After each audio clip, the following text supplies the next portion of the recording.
ഡൽഹിയിൽ റീൽ ചിത്രീകരണത്തിനിടെ ഒരാൾ കൊല്ലപ്പെട്ടു. 2 സംഘങ്ങൾ തമ്മിൽ റീൽ ചിത്രീകരണ സ്ഥലത്തെ സംബന്ധിച്ചുണ്ടായ തർക്കമാണ് സംഘർഷത്തിൽ കലാശിച്ചത്.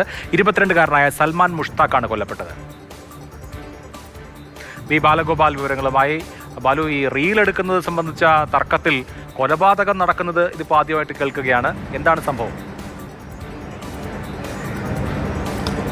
അഭിലാഷ്, തീർച്ചയായും അഭിലാഷ് പറഞ്ഞതുപോലെ തന്നെ ഈ റീൽ ചിത്രീകരണ സമയത്ത് ഇങ്ങനെ ഒരു കൊലപാതകം നടക്കുന്ന സംഭവം ഒരുപക്ഷെ രാജ്യത്ത് തന്നെ ആദ്യമായിട്ടായിരിക്കും. കഴിഞ്ഞ ചൊവ്വാഴ്ചയാണ് ഡൽഹിയിലെ നന്ദ്നാഗ്രി ഫ്ലൈ ഓവറിൽ ഇതുമായി ബന്ധപ്പെട്ട സംഘർഷം ഉണ്ടായിരിക്കുന്നത്.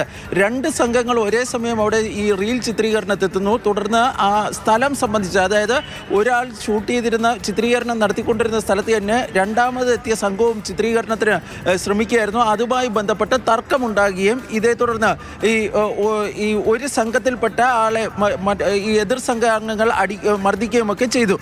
ഇത് പകരം ചോദിക്കാൻ വേണ്ടി ചെന്ന, അതായത് ഈ മർദ്ദനമേറ്റ സുഹൃത്തുക്കൾ എന്ന നിലയിൽ ഈ പകരം ചോദിക്കാൻ വേണ്ടി 2 പേർ എത്തിയിരുന്നു. അതിലൊരാളാണ് ഒരാൾക്ക് വലിയ തോതിലുള്ള മർദ്ദനം ഏൽക്കുകയും ചെയ്തിരുന്നു. 22-കാരനായ സൽമാൻ മുഷ്താഖാണ് പിന്നീട് ആശുപത്രിയിൽ എത്തിച്ചുവെങ്കിലും അദ്ദേഹത്തിൻ്റെ ജീവൻ രക്ഷിക്കാൻ വേണ്ടി കഴിഞ്ഞില്ല.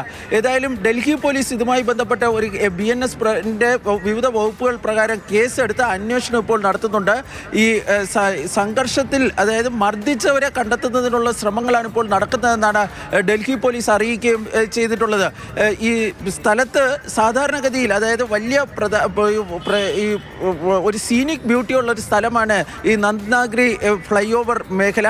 അവിടെ ഇങ്ങനെ ഈ റീൽ ചിത്രീകരണവുമായി ബന്ധപ്പെട്ട് സാധാരണ ചിലപ്പോഴൊക്കെ ഇങ്ങനെ ഈ തർക്കങ്ങളൊക്കെ ഉണ്ടാകാറുണ്ട്. പക്ഷേ ഈ കൊലപാതകത്തിലേക്ക് ഈ സംഭവങ്ങൾ എത്തുന്നത് ഇതാദ്യമായിട്ടാണെന്നും ഡൽഹി പോലീസിന്റെ ഉദ്യോഗസ്ഥർ വ്യക്തമാക്കുകയും ചെയ്തിട്ടുണ്ട്. അഭിലാഷ്, എന്തായാലും ദാരുണമായ സംഭവം തന്നെ. നല്ല ഭംഗിയുള്ള സ്ഥലത്തൊക്കെ റീൽ എടുക്കാൻ പോകുമ്പോൾ ഒരു കൂട്ടർ അവിടെ നിന്ന് റീൽ എടുത്ത് മാറിക്കഴിയുമ്പോൾ അടുത്ത കൂട്ടർ എടുക്കുന്നതാണ് നല്ലത്. റീലിന്റെ പേരിൽ ആളുകളെ കൊല്ലുന്നതൊക്കെ അംഗീകരിക്കാൻ കഴിയില്ലല്ലോ.